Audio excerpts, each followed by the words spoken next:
आज हम सीखेंगे मनी काम कैसे करता है। धन।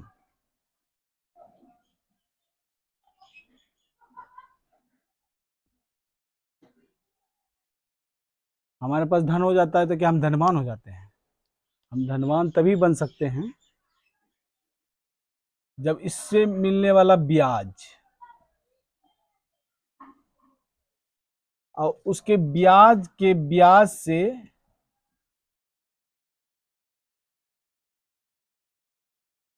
अगर मेरा घर चल रहा है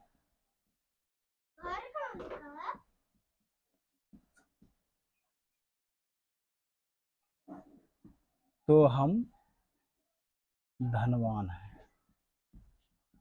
ये धन की परिभाषा है। धन की परिभाषा क्या है? मेरा मूलधन, उससे मिलने वाला ब्याज और ब्याज के ब्याज से अगर मेरा घर चल रहा है तो तभी हम धनवान बन सकते हैं। ये धनवान हम कब बन सकते हैं?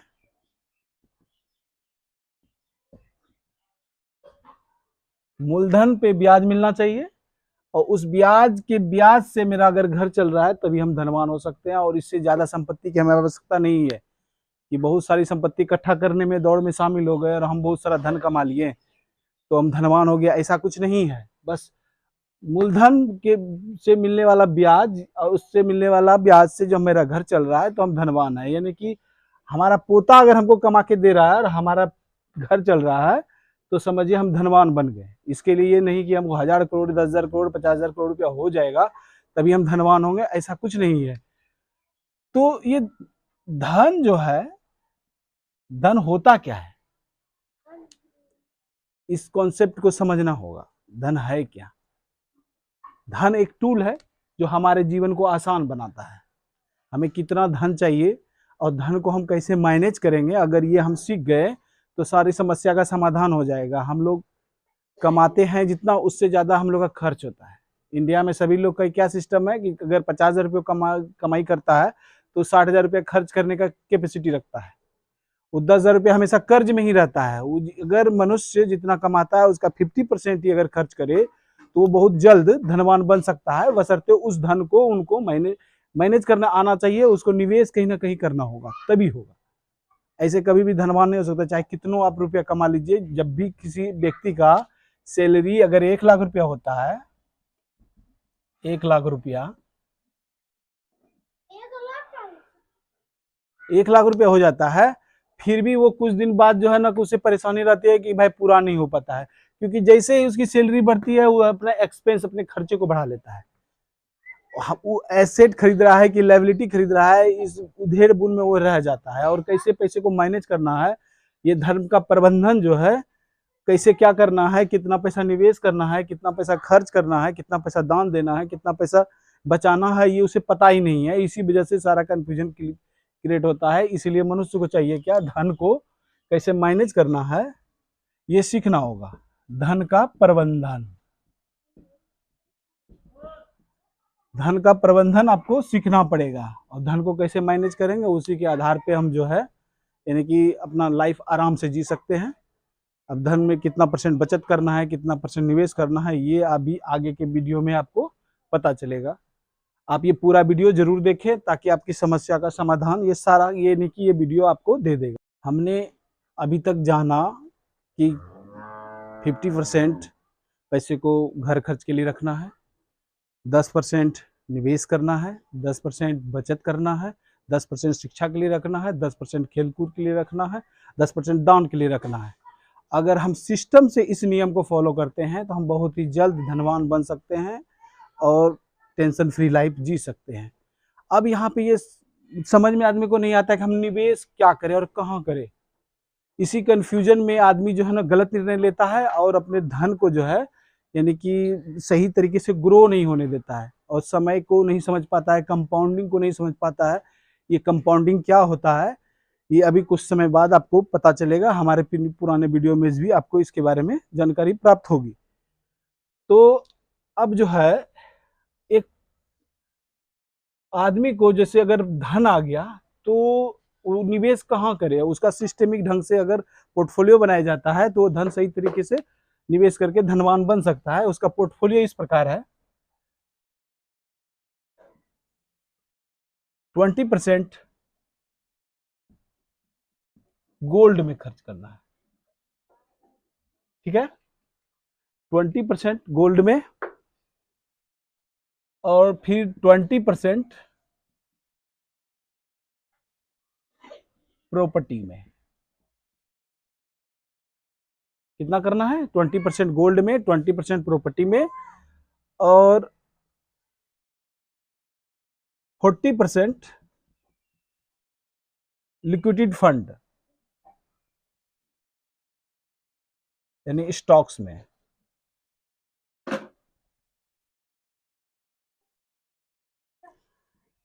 फोर्टी परसेंट स्टॉक्स में खर्च करना है। कितना करना है? 20% गोल्ड में जरूर करना है, क्योंकि अगर इन्फ्लेशन बढ़ता है, महंगाई बढ़ती है तो गोल्ड का प्राइस बढ़ता है। अगर ये गोल्ड का प्राइस बढ़ता है तो उस समय स्टॉक्स का प्राइस नीचे आता है, और उसके बाद प्रॉपर्टी का प्राइस जो है ना फ्लक्चुएशन होता है इसी आधार पे। अगर ये कभी बढ़ेगा तो ये घटेगा, ये घटेगा तो ये बढ़ेगा, ये सिस्टम है। और ये जो मेरे पास 10% बचा,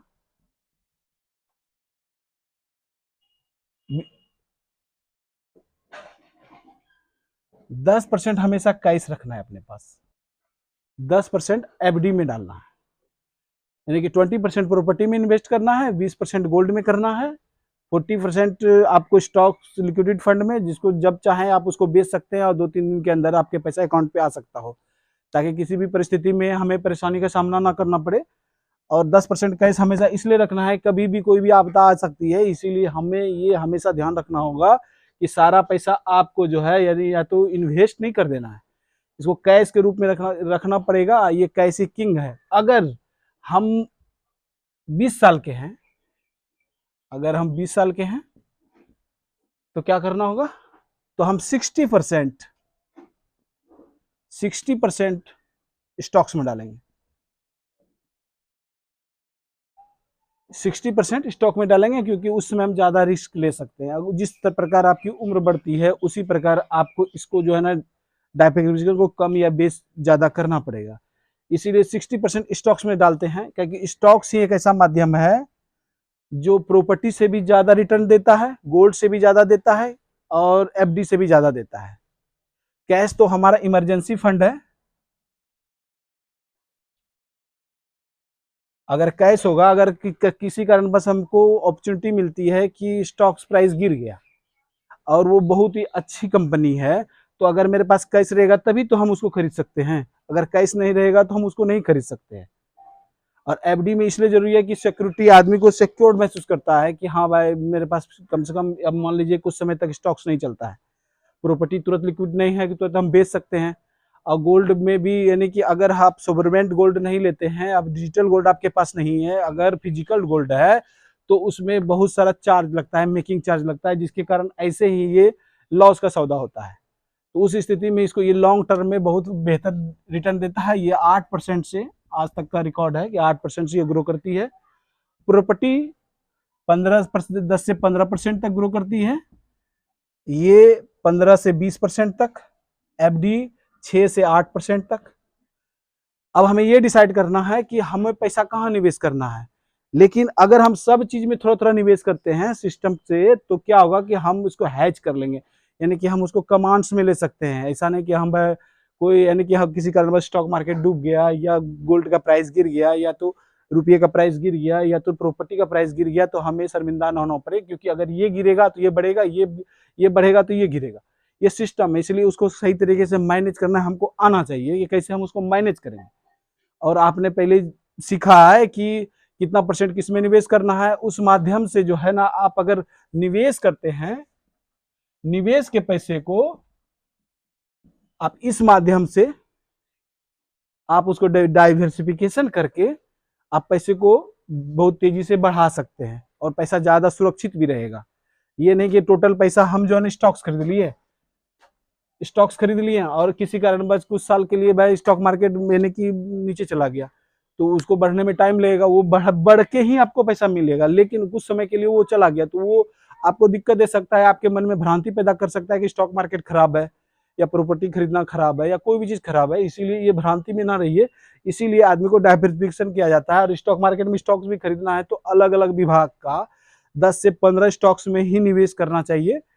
ये नहीं कि पूरा यानी कि हम सब लार्ज कैप भी उठा लिए, या तो सब स्मॉल कैप उठा लिए, या तो मिड कैप उठा लिए, या यानी कि सबका एफएमसीजी सेक्टर का ही सारा शेयर ले लिए, या कोई भी यानी कि फार्मा सेक्टर का ही ले लिए, आईटी सेक्टर का ले लिए, किसी भी सेक्टर का हम यानी कि स्टॉक्स उठा लिए। तो इसीलिए हमको एजुकेशन लेना होगा।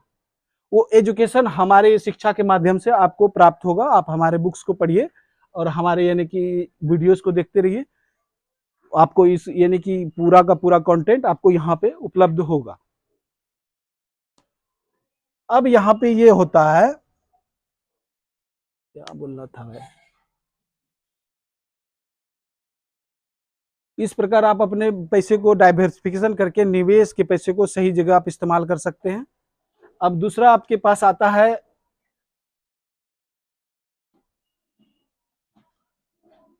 बचत।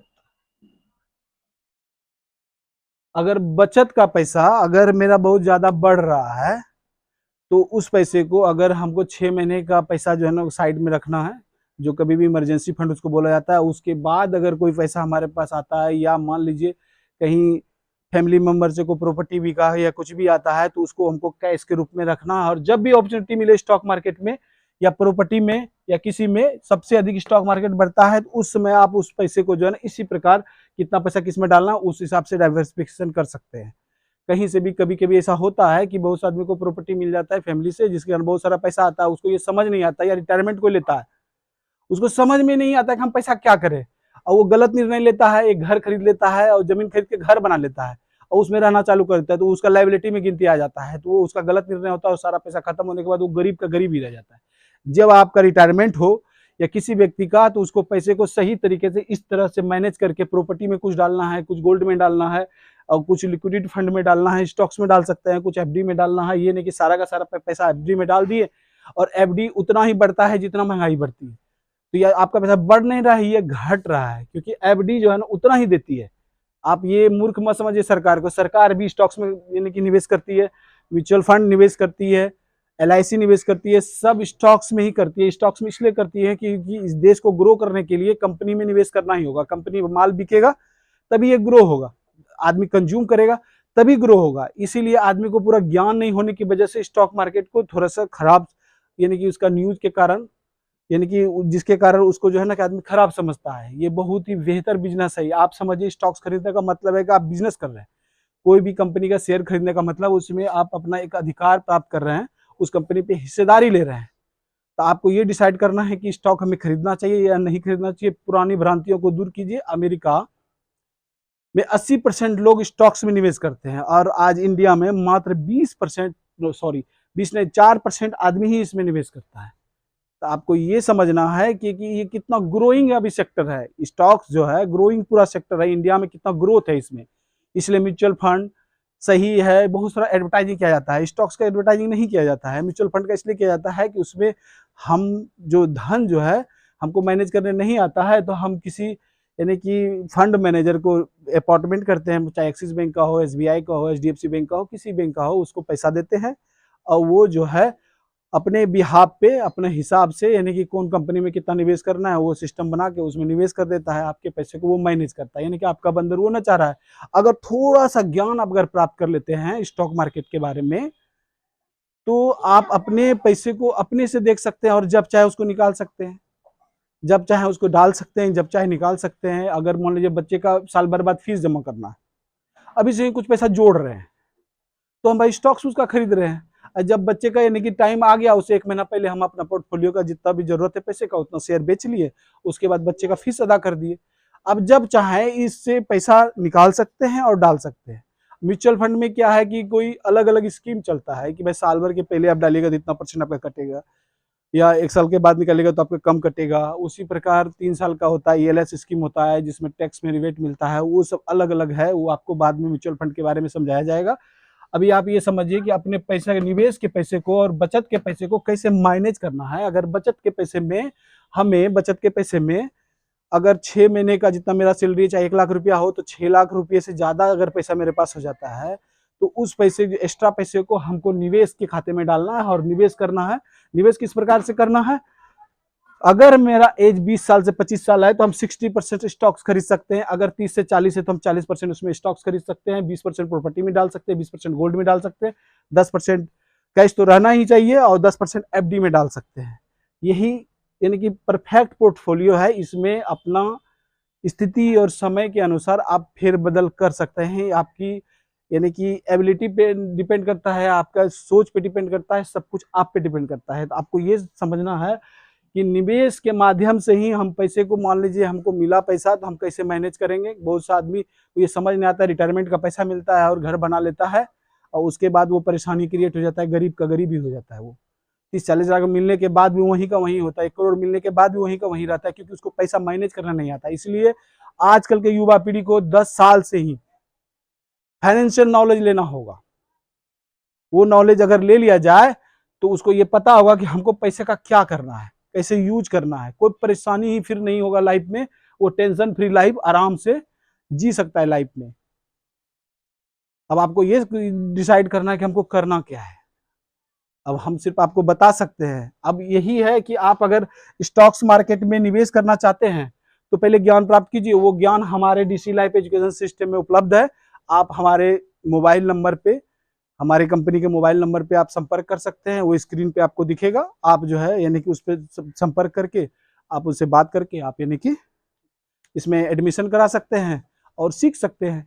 यानी कि लाइफ एजुकेशन को आप सीख सकते हैं कि लाइफ एजुकेशन है क्या और इसमें क्या क्या कंटेंट है, वो आपको मिलने के बाद पता चलेगा। बस ये छोटी सी पुस्तक है, समझ लीजिए, जिसके यानी कि समाज से ही लिया गया, ताकि यानी कम टाइम में आपको सिस्टम से यानी कि समाज को बताया जा सके और सिस्टम से धन के प्रबंधन को सिखाया जा सके और आप आरामदायक जिंदगी अपना यानी कि लाइफ, जब यानी कि टेंशन लाइफ चालू होता है, उस चीज को, मिथ को बदलना है कि 30 साल के बाद, शादी होने के बाद टेंशन स्टार्ट होता है। उस टेंशन को समाप्त करने के लिए ये एजुकेशन सिस्टम का स्टार्ट यानी कि शुरुआत किया गया है। आप लोगों का सहयोग 100% चाहिए। अगर आप इसमें यानी कि एंट्री मारना चाहते हैं, स्टॉक्स के बारे में जानकारी प्राप्त करना चाहते हैं, यूट्यूब के बारे में जानकारी प्राप्त करना चाहते हैं, या स्किल्स के, किसी स्किल्स के बारे में जानकारी प्राप्त करना चाहते हैं, क्योंकि लाइफ में आप तभी आगे बढ़िएगा जब तक आप कोई स्किल्स नहीं सीखिएगा। आपको स्टार्टिंग पीरियड में ही, बचपन से ही कोई स्किल सीखना होगा, तभी आप लक्ष्य को प्राप्त कर सकते हैं। स्किल सीखिए और लक्ष्य बनाइए, उसको प्राप्त कीजिए और जीवन का उद्देश्य को प्राप्त कीजिए। आज ये वीडियो हम यहीं पे समाप्त करते हैं। धन्यवाद।